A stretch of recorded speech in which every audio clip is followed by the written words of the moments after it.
Sweet enough for you, Sheriff? The phone buzzed against the kitchen counter at 2:17 a.m., lighting up with a message that would end my marriage and begin something much darker.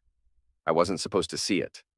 Melissa had forgotten her second phone, the one she thought I didn't know about, charging next to the coffee maker. The screen showed a preview of a text from R. Can't wait to feel you again tomorrow night. Wear the red dress.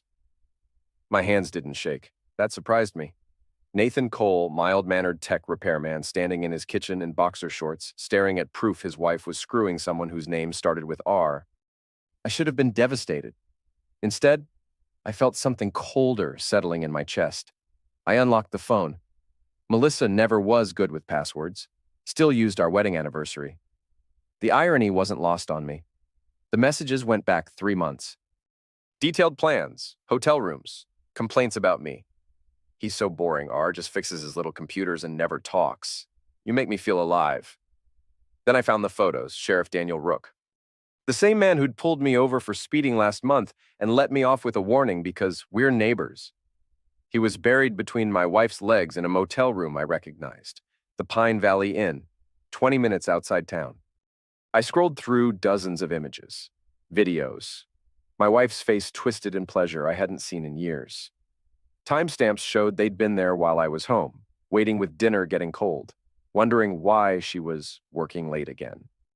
But it was the last message that made my stomach turn. Don't worry about Nathan. He's too weak to do anything, even if he found out. Men like him just roll over and take it. I set the phone down carefully, walked to my workshop in the garage, sat at my bench surrounded by broken electronics and considered my options.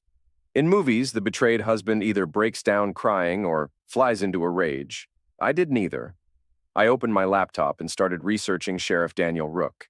Tax records, property holdings, financial statements. By dawn, I knew more about him than his own mother did. Then I called in sick to work for the first time in 3 years. The confrontation came sooner than expected. I was pumping gas at Murphy's Station on Route 9 when a shadow fell across the pump.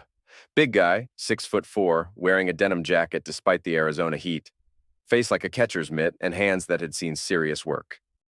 You Nathan Cole? He asked, voice like gravel in a blender. Depends who's asking. Name's Brick, got a message for you. He stepped closer, close enough that I could smell tobacco and cheap cologne. You need to back off. She's not yours anymore. I kept pumping gas, not looking at him. I'm sorry, I think you have me confused with someone else. Don't play dumb, computer boy. You know what I'm talking about. Your wife's moved on. Time you did the same. And if I don't, Brick's hand moved to his jacket. Then we'll have problems. I finished pumping, hung up the nozzle, and turned to face him fully. You know what's interesting about threats, Brick? They only work if the person you're threatening has something to lose. Everyone's got something to lose. Not me. Not anymore. I started walking toward my truck. That's when he grabbed my shoulder and spun me around. The punch came fast, caught me across the jaw, and sent me stumbling against the pump. Several people at other pumps turned to look. Next time won't be so gentle, Brick said, loud enough for the audience. Stay away from what ain't yours. I wiped red stains from my lip and smiled. Thank you. What? You just gave me everything I needed. Brick looked confused as I climbed into my truck and drove away.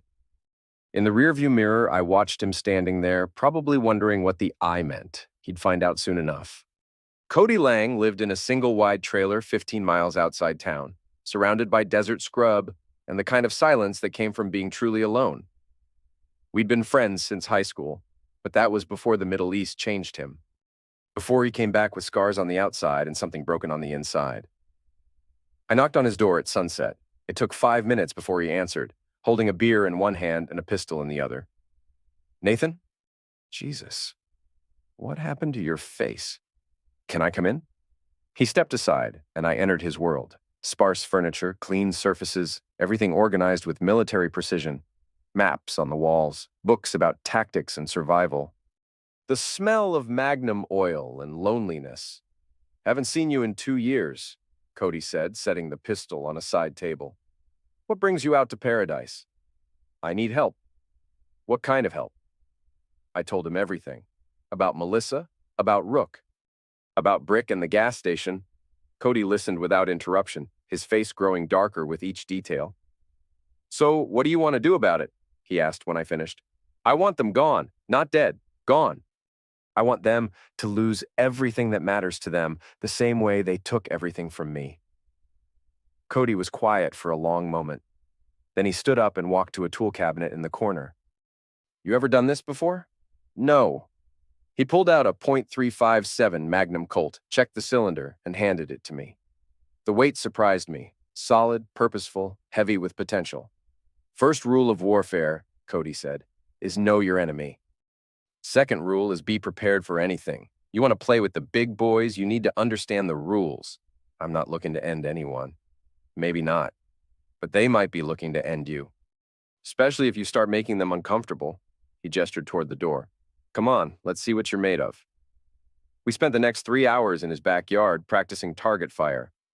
The Magnum kicked like a mule and made my ears ring despite the protection, but by the end of the session, I could hit a beer can at 20 yards. You're a natural, Cody said as we cleaned up. Question is, what are you planning to do with this new skill? I'm going to introduce myself properly. When? Tomorrow night. They're meeting at Romano's for dinner. Cody studied my face. You sure about this? Once you cross this line, there's no going back. I crossed a line the moment I found out my wife was sleeping with another man in a motel room while I waited at home with dinner. I tucked the Magnum into my waistband. Now, I'm just evening the score. Romano's was busy for a Thursday night. I sat at the bar nursing a beer and watching the entrance until they arrived. Melissa wore the red dress, the one I'd bought her for our anniversary 2 years ago. She looked radiant, laughing at something Rook said as he held the door for her. They were seated in a corner booth, intimate and cozy. I waited until they'd ordered drinks before making my move. Evening, folks, I said, sliding into the booth next to Melissa.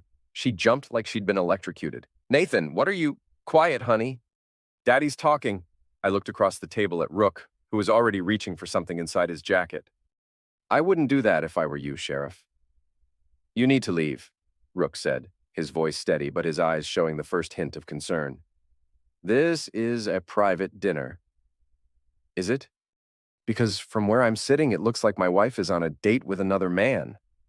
I reached under the table and let my hand rest on the Magnum's grip. That seems like something a husband should be concerned about. Melissa's face had gone white.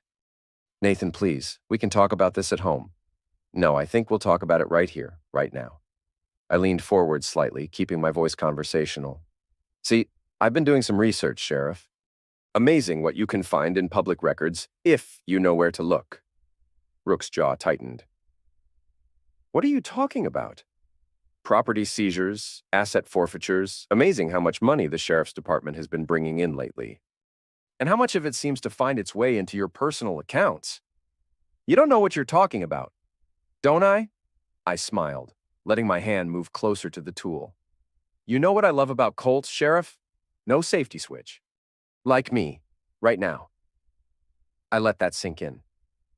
Your balls are in a very uncomfortable place right now. The color drained from Rook's face. Around us, other diners continued eating and talking, oblivious to the drama playing out in the corner booth. I turned to Melissa. You were supposed to be the loyal one. You remember those vows? For better or worse? Sickness and health? Well, darling, things are about to get much worse. Nathan, stop, she whispered. People are watching. Let them watch. I want them to see what happens when you cross a man who fixes things. Because what I fix best— I leaned closer, my voice dropping to barely above a whisper— is endings. I stood up, straightening my jacket. Leave now, Sheriff, and you'll only lose your job and your reputation. Stay in my town, keep seeing my wife, and I'll dismantle your life piece by piece. Rook's hand was still inside his jacket, but he hadn't drawn whatever he was carrying. Smart man. This isn't over, he said through gritted teeth. No, I agreed. It's just beginning. I walked out of the restaurant, leaving my beer unfinished and my marriage officially dead. In the parking lot, I sat in my truck for 10 minutes, watching through the windows as they argued. Finally, Rook threw money on the table and stormed out. Melissa followed, her red dress bright against the darkness. Phase 1 was complete.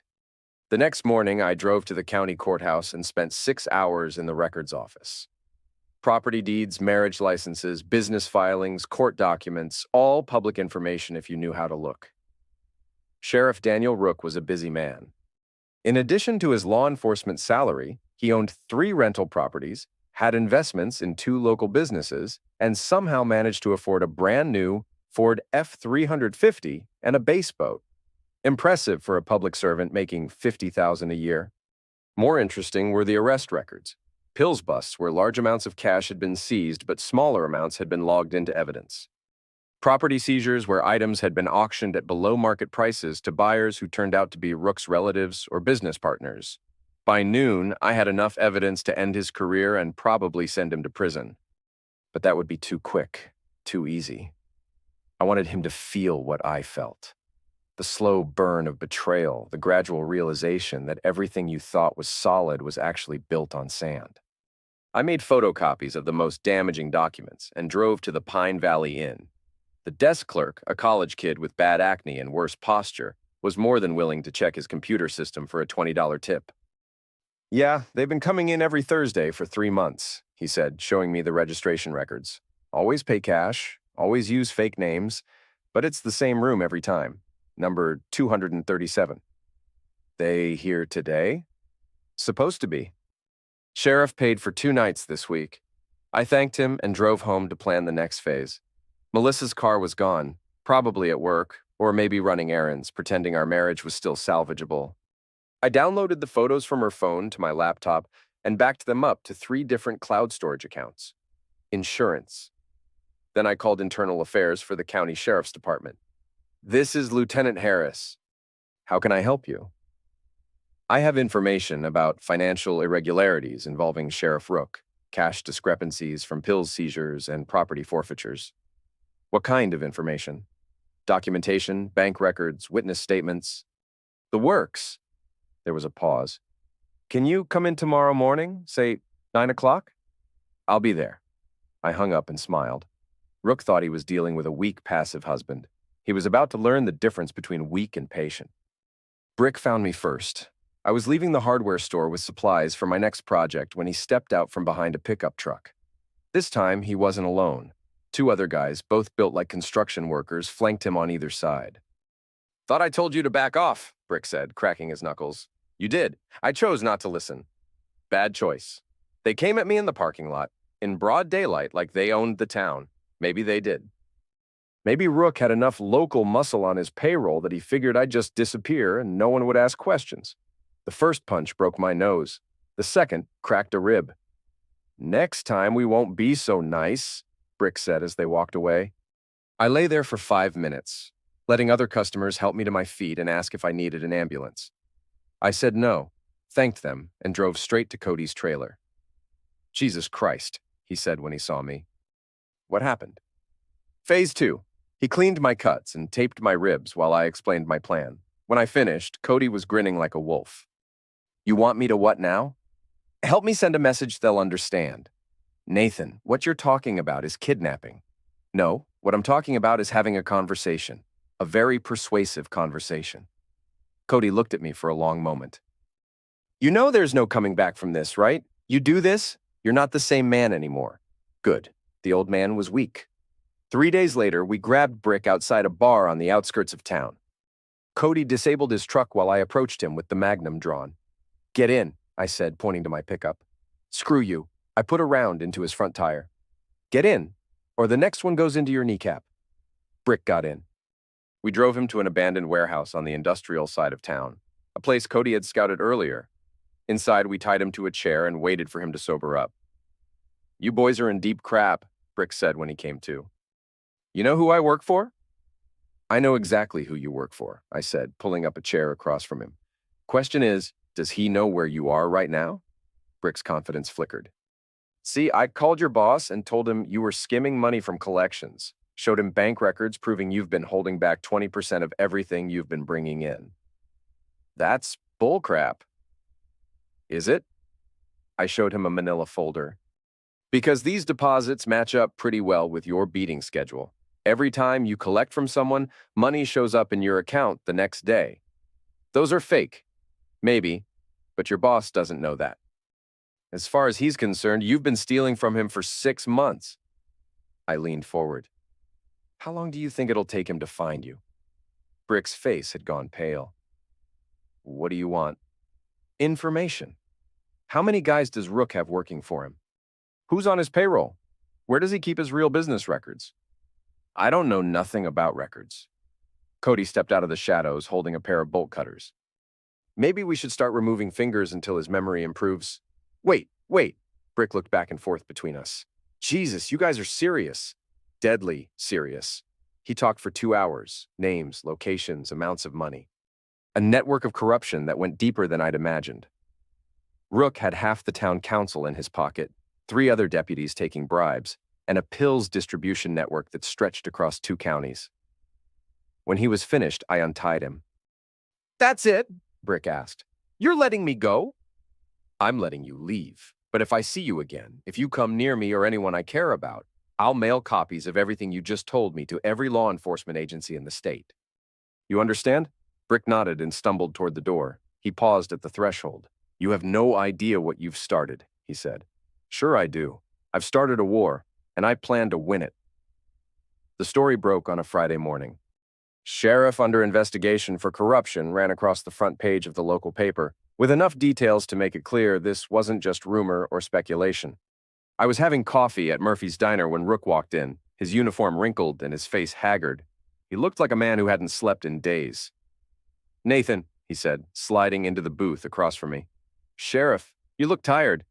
Cut the crap. We both know you're behind this. Behind what? The investigation? That's internal affairs, not me. I just provided them with some interesting reading material. Rook leaned across the table, his voice low and dangerous. You think you're clever, don't you? You think you've won something? I think I've leveled the playing field. This isn't over. You're right. It's just getting started. I finished my coffee and stood up. Oh, and Sheriff, you might want to check your personal vehicles. I heard someone's been tampering with law enforcement property. I left him sitting there and drove home. Melissa's car was in the driveway, which surprised me. She'd been staying at her sister's house since the restaurant incident. I found her in the kitchen, packing dishes into boxes. Moving out? I asked. What choice do I have? You've made it impossible for me to stay in this town. I've made it impossible? That's interesting, considering I'm not the one who's been sleeping with another man for 3 months. She turned to face me, and I saw tears in her eyes. For a moment, I almost felt sorry for her. Almost. I never meant for it to happen this way, she said. How did you mean for it to happen? Did you think I'd never find out? Did you think I'd just accept it and smile? I thought you'd leave. I wanted you to leave. Why didn't you just ask for a divorce? Because... She stopped, looking away. Because you wanted to have your cake and eat it too. Keep the house, keep the security, keep the marriage, and sleep with whoever you wanted on the side. It wasn't like that, wasn't it? I opened my laptop and turned the screen toward her. Because these photos say otherwise. She looked at the images of herself with Rook and covered her face with her hands. Where did you get those? Your phone, the one you forgot to hide from your boring, weak husband. Nathan, please. Can't we work this out? Can't we try counseling or... No, the word came out harder than I'd intended. You made your choice. Now live with the consequences. She finished packing in silence while I watched from the kitchen doorway. When she was done, she carried her boxes to the car and loaded them in the trunk. I'm staying at Janet's until I can find an apartment, she said without looking at me. Good luck with that. I'm sure your sister will love hearing about your extracurricular activities. You told her? I told everyone. The whole town knows, Melissa. That was the point. She got in her car and drove away. I watched until her taillights disappeared, then went inside and poured myself a drink. The house felt bigger somehow, emptier but cleaner, like a weight had been lifted. My phone rang. Cody. You see the news? He asked. About the investigation? Yeah, I saw it. No, the other news. Someone blew up Rook's patrol car last night. I sat up straighter. What? Happened around midnight. Car was parked outside his house. No one was hurt, but it's totaled. Fire department says it was definitely arson. Huh. Any idea who might have done something like that? Oh, I think we both know who did it. Question is, what's he planning next? I smiled and hung up. Whatever Rook was planning, I'd be ready for it. The retaliation came 3 days later. I was working late in my shop when I heard glass breaking in the house. By the time I got inside, they were gone. But the message was clear. Every window on the first floor had been shattered, and someone had spray-painted "Dead Man" across the living room wall. I called the police, knowing it was useless. The responding officer was Deputy Martinez, one of the names Brick had given me as being on Rook's payroll. Any idea who might have done this? Martinez asked, not bothering to dust for prints or take photos.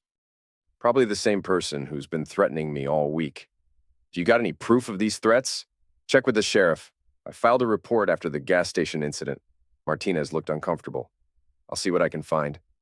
In the meantime, you might want to consider installing a security system.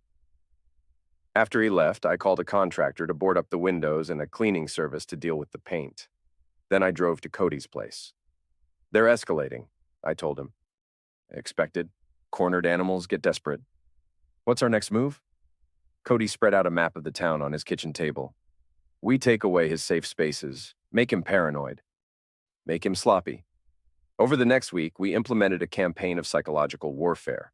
Dead rats in Rook's mailbox, sugar in his personal vehicle's gas tank, anonymous tips to the IRS about his unreported income.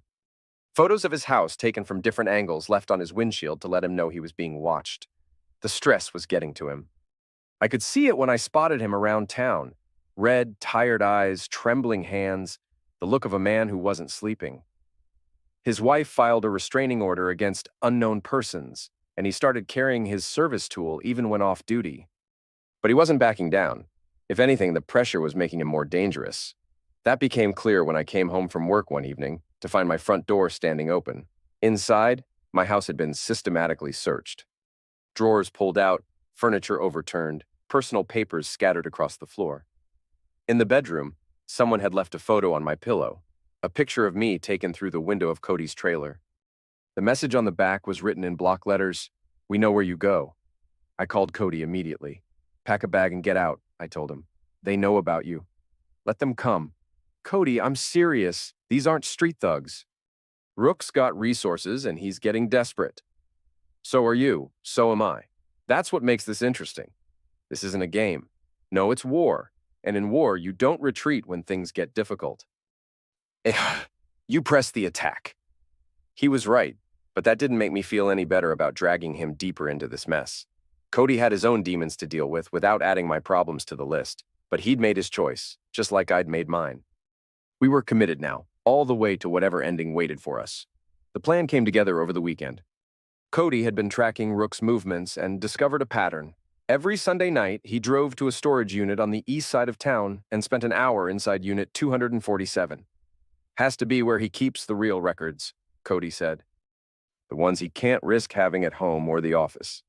"How do we get inside?" "We don't. We let him come to us." Cody explained his idea, and I had to admit it was brilliant in its simplicity. We'd create a situation where Rook would have no choice but to expose himself, and we'd be waiting with cameras and backup when he did. Sunday night, I called in an anonymous tip to the fire department about a gas leak at the storage facility. While they evacuated the area, Cody planted surveillance equipment inside Unit 247 and left evidence suggesting someone had been through Rook's files. Then we waited. Rook showed up Monday morning, just as we'd predicted. He spent 20 minutes inside the unit, growing more agitated by the minute, as he realized his security had been compromised. When he came out, he was carrying a metal briefcase and talking rapidly into his cell phone. We followed him to a meeting at the Pine Valley Inn, the same motel where he'd been screwing my wife, room 237, the same room they'd been using for their Thursday afternoon sessions. Through the window, we watched Rook meet with 3 men I didn't recognize. Money changed hands, documents were exchanged, and Cody got it all on video through a telephoto lens. "Bingo," he said, showing me the camera's display screen. "Pills money, falsified evidence logs, and enough corruption to put him away for 20 years. What now? Now we make copies and send them everywhere. FBI, DEA, state police, internal affairs, local media. Cast the net wide enough, and even Rook's connections won't be able to make this disappear." But as we prepared to leave, Rook came out of the motel room alone. He looked directly at our car, smiled, and waved. Crap, Cody muttered. He knows we're here. How is that possible? Either we got sloppy or he's smarter than we gave him credit for. Rook got in his truck and drove away, leaving us sitting in the parking lot with evidence that might or might not be enough to bring him down. What do you think? I asked. I think we just walked into a trap. As if to confirm his words, two sheriff's department vehicles pulled into the parking lot behind us, blocking our exit. Deputy Martinez got out of one car, and Deputy Wilson got out of the other. Both had their hands on their tools. Nathan Cole, Cody Lang, step out of the vehicle, Martinez called out. We looked at each other. You trust me? Cody asked. With my life. Then hold on tight. Cody threw the car in reverse and floored it, ramming through the space between the two patrol cars. Sparks flew as metal scraped against metal, but we broke through and peeled out onto the main road. Where are we going? I asked as Cody took a hard right onto a side street. Somewhere they won't follow. Where's that? Into the desert. Time to disappear for a while. We ditched the car at an abandoned mine shaft 20 miles outside town and hiked deeper into the desert. Cody had a cache of supplies hidden in a cave system he'd discovered during one of his solitary wandering phases. Food, water, sleeping bags, ammunition, and a satellite phone. How long can we stay here? I asked as we settled in for the night. Long as we need to. Question is, what's your plan now? They know we have the evidence, but they can't be sure what we've done with it. I uploaded everything to multiple cloud storage accounts before we left town. Set up automatic releases if I don't check in every 48 hours. Cody grinned. Insurance. Insurance. Now we wait and see if Rook wants to play chicken with his career. We didn't have to wait long. The satellite phone rang at dawn. Nathan? This is Sheriff Rook. I think we need to talk. I'm listening. Not over the phone, face to face. Just you and me. Why would I agree to that? Because your wife is sitting in a holding cell right now, charged with accessory to arson and destruction of public property. Seems someone found evidence linking her to the bombing of my patrol car. A chill ran through me. That's impossible. She wasn't involved. Evidence says otherwise. Funny how evidence works. Sometimes it tells the truth, sometimes it tells the story you want it to tell. What do you want? Meet me at the old church on Canyon Road, tomorrow at midnight. Come alone and I'll consider dropping the charges against your wife. And if I don't, then Melissa goes to prison for 20 years and I'll make sure every day of those 20 years is very unpleasant for her. The line went dead. He's got Melissa, I told Cody. Could be bluffing. Could be, but I can't take that chance. Nathan, this is obviously a trap. I know, but she's still my wife, even if she is a cheating witch. I can't let her go to prison for something she didn't do. Cody studied my face. You're going to meet him. Yeah. Then I'm going with you. He said come alone. He also said he'd drop the charges, and we both know that's bullcrap. This ends tomorrow night, one way or another. I spent the rest of the day thinking about how I'd gotten to this point. 6 months ago, I'd been a quiet man living a quiet life, fixing computers and coming home to a wife I thought loved me. Now I was hiding in a cave in the desert, planning a confrontation with a corrupt sheriff who held all the cards.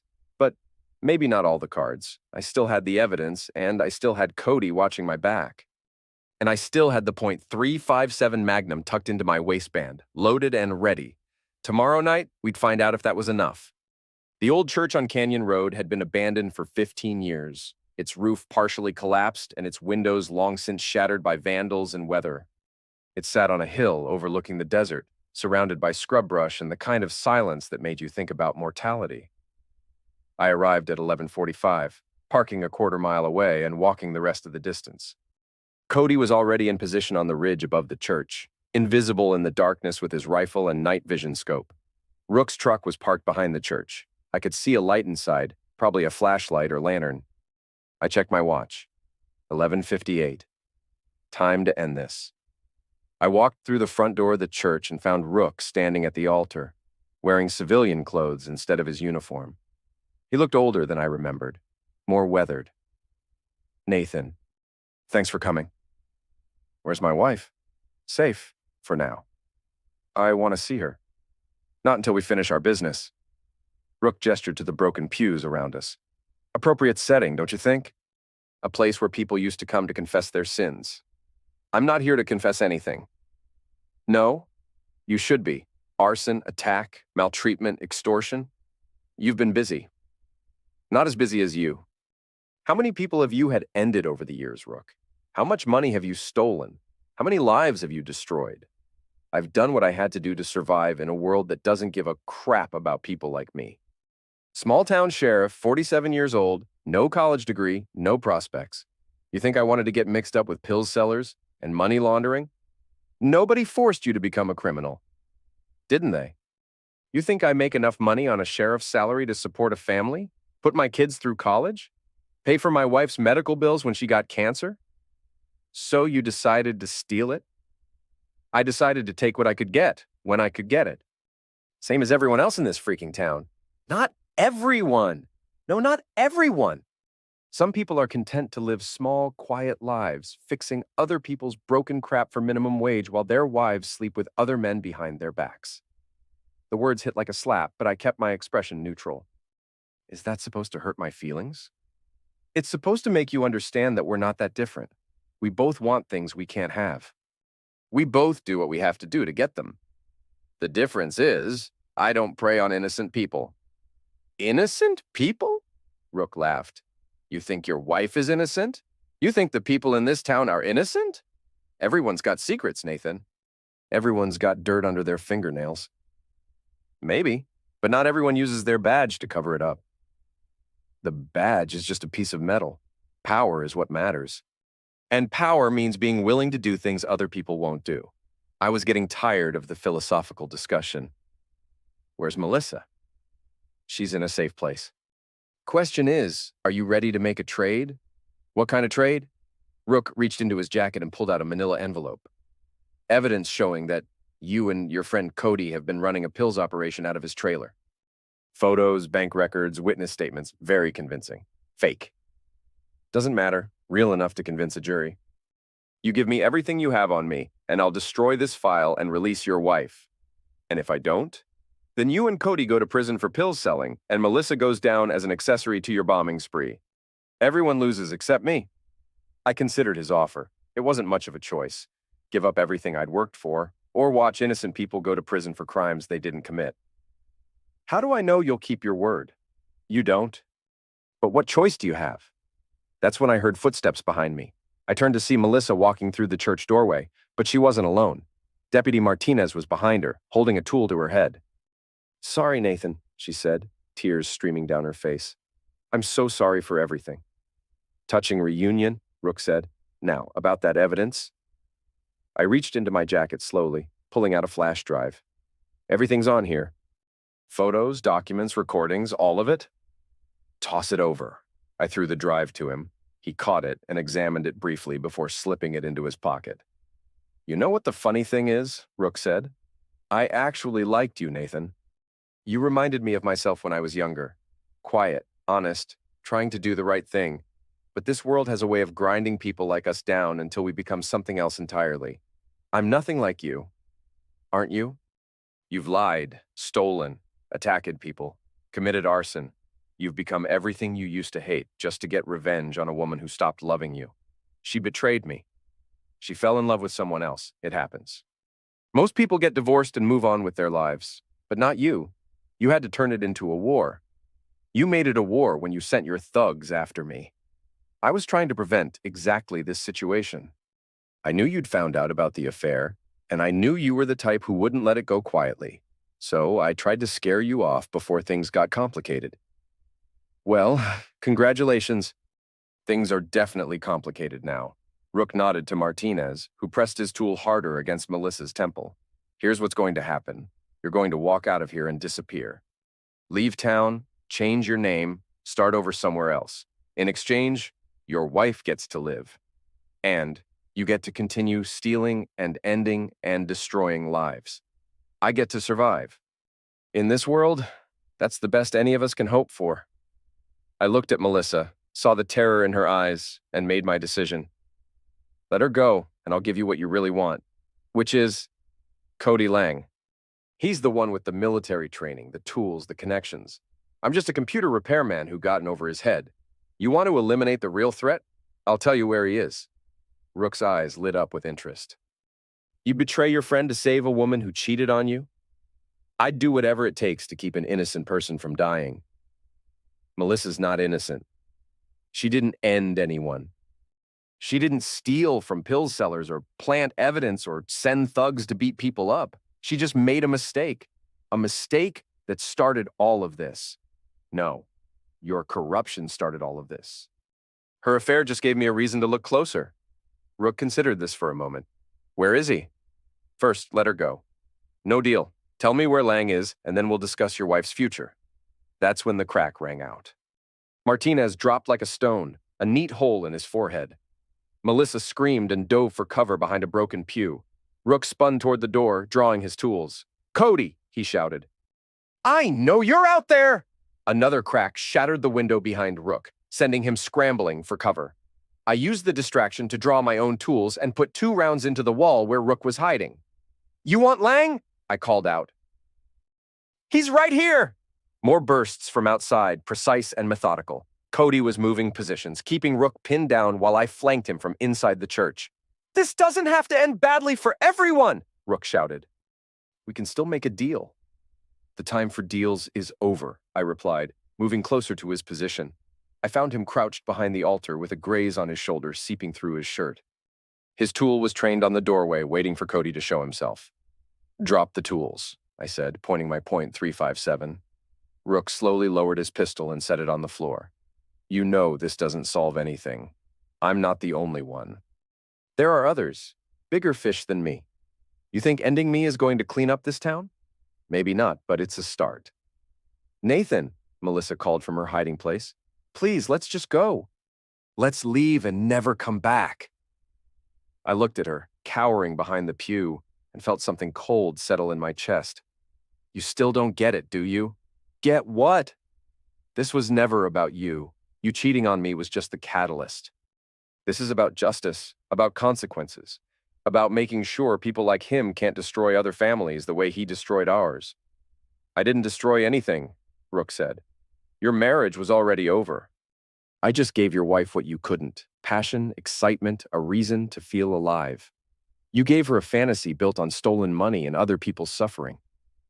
Everyone's suffering, Nathan. The only difference is how we choose to deal with it. Cody appeared in the doorway, rifle trained on Rook. You two done with the philosophy lesson? Because we've got company coming. In the distance, I could hear sirens. Backup was on the way. What's the plan? I asked. Same as it's always been. We finish this. I looked down at Rook, then at Melissa, then back at Cody.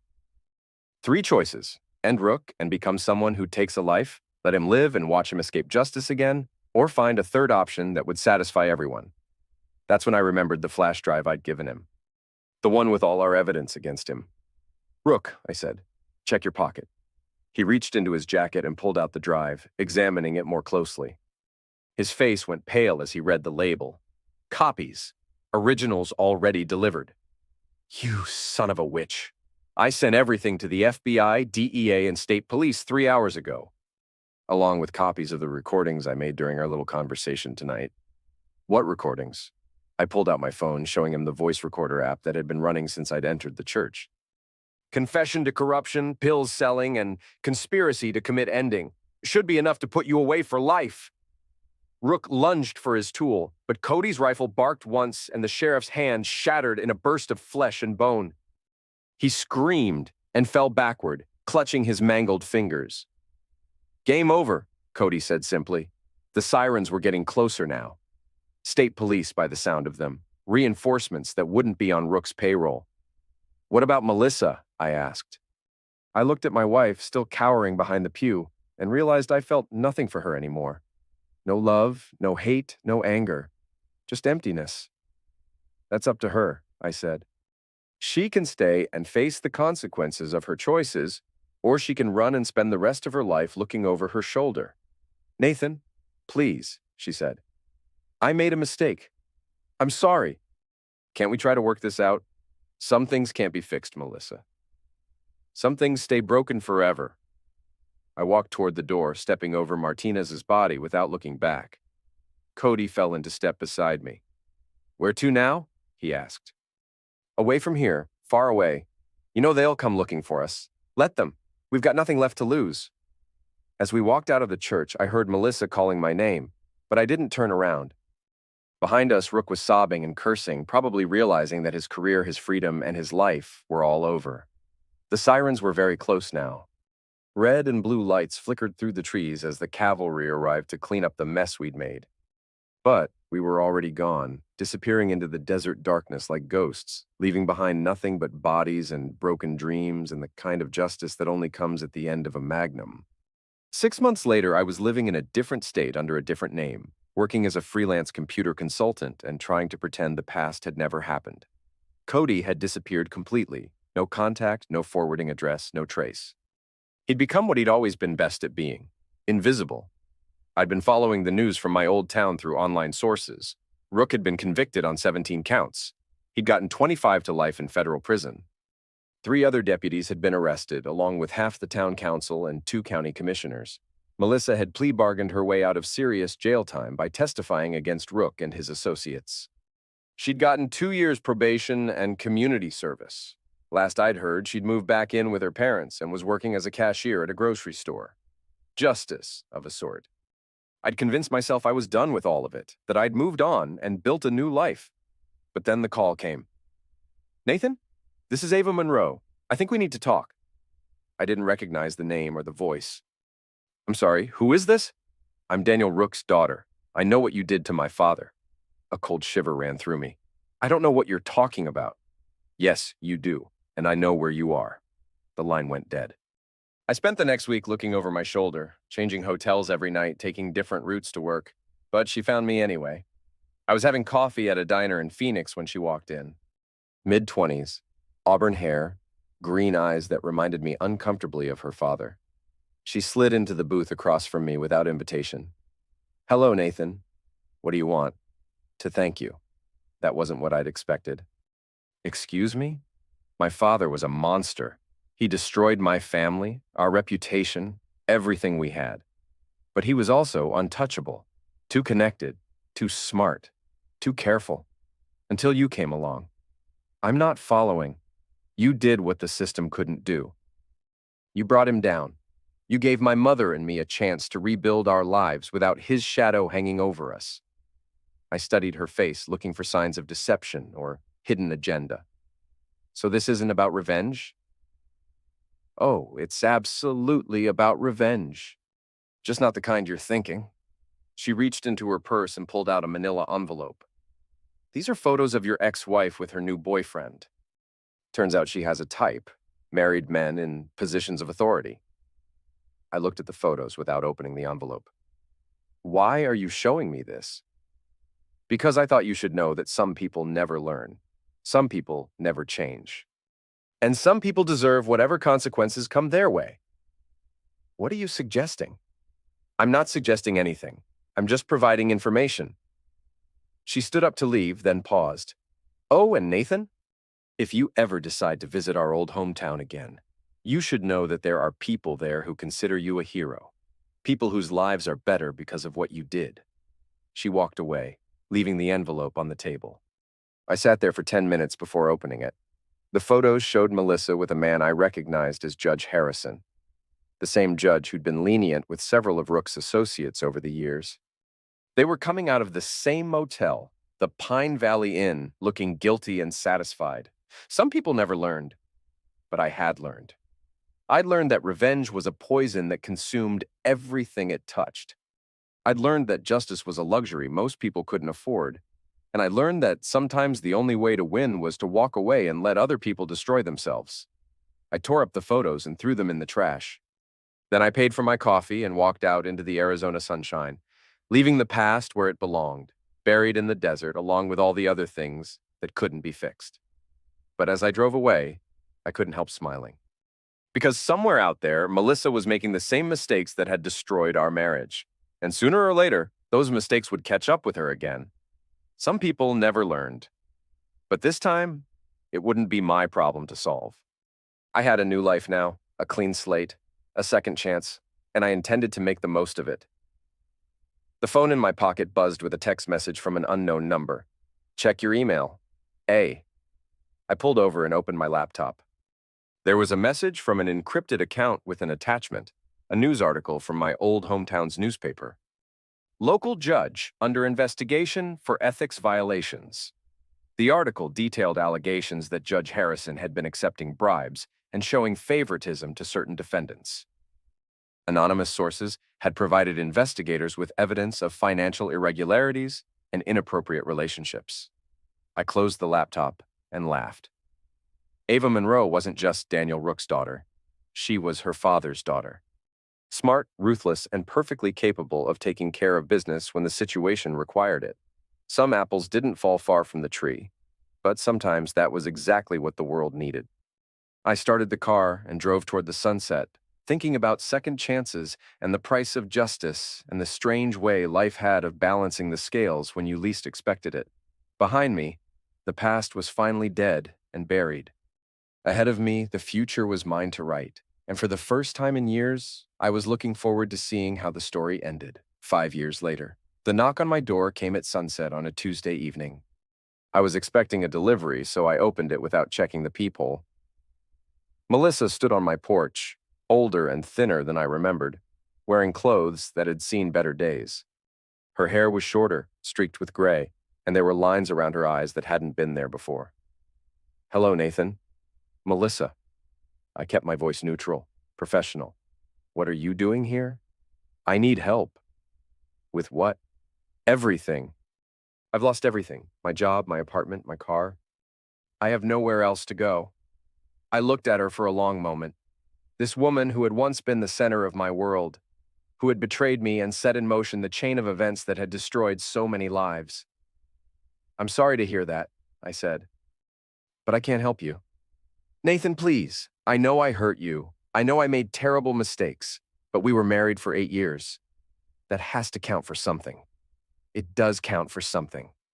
It counts as a lesson learned." "What's that supposed to mean?" "It means I know who you are now. I know what you're capable of.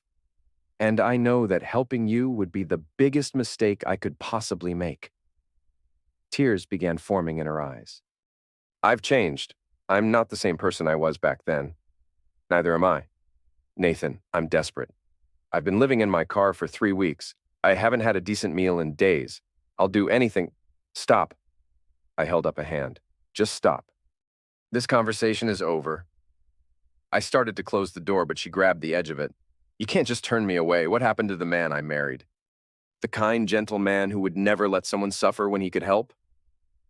He died the night he found out his wife was sleeping with another man.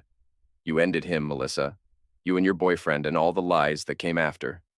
What's standing here now is someone else entirely." "I don't believe that. I know you, Nathan. Deep down, you're still—" "Deep down, I'm exactly what you made me. Nothing more, nothing less." I closed the door and turned the deadbolt. She stood on the porch for another 10 minutes, knocking and calling my name, but I ignored her. Eventually, she gave up and walked away. Through the window, I watched her get into a rusted Honda Civic with a dented fender and drive away into the gathering darkness. Part of me, a very small part, felt sorry for her. But the larger part, the part that had been forged in the fires of betrayal and revenge, felt nothing at all. Some people never learned, but I had learned. I'd learned that mercy was a luxury you couldn't afford to give to people who would use it against you. I'd learned that some bridges, once burned, could never be rebuilt. And I'd learned that sometimes the kindest thing you could do for someone was to let them face the consequences of their choices alone. My phone buzzed with a text message from Ava. "Saw the news about Judge Harrison's sentencing. 20 years federal prison. Thought you'd want to know." I smiled and deleted the message.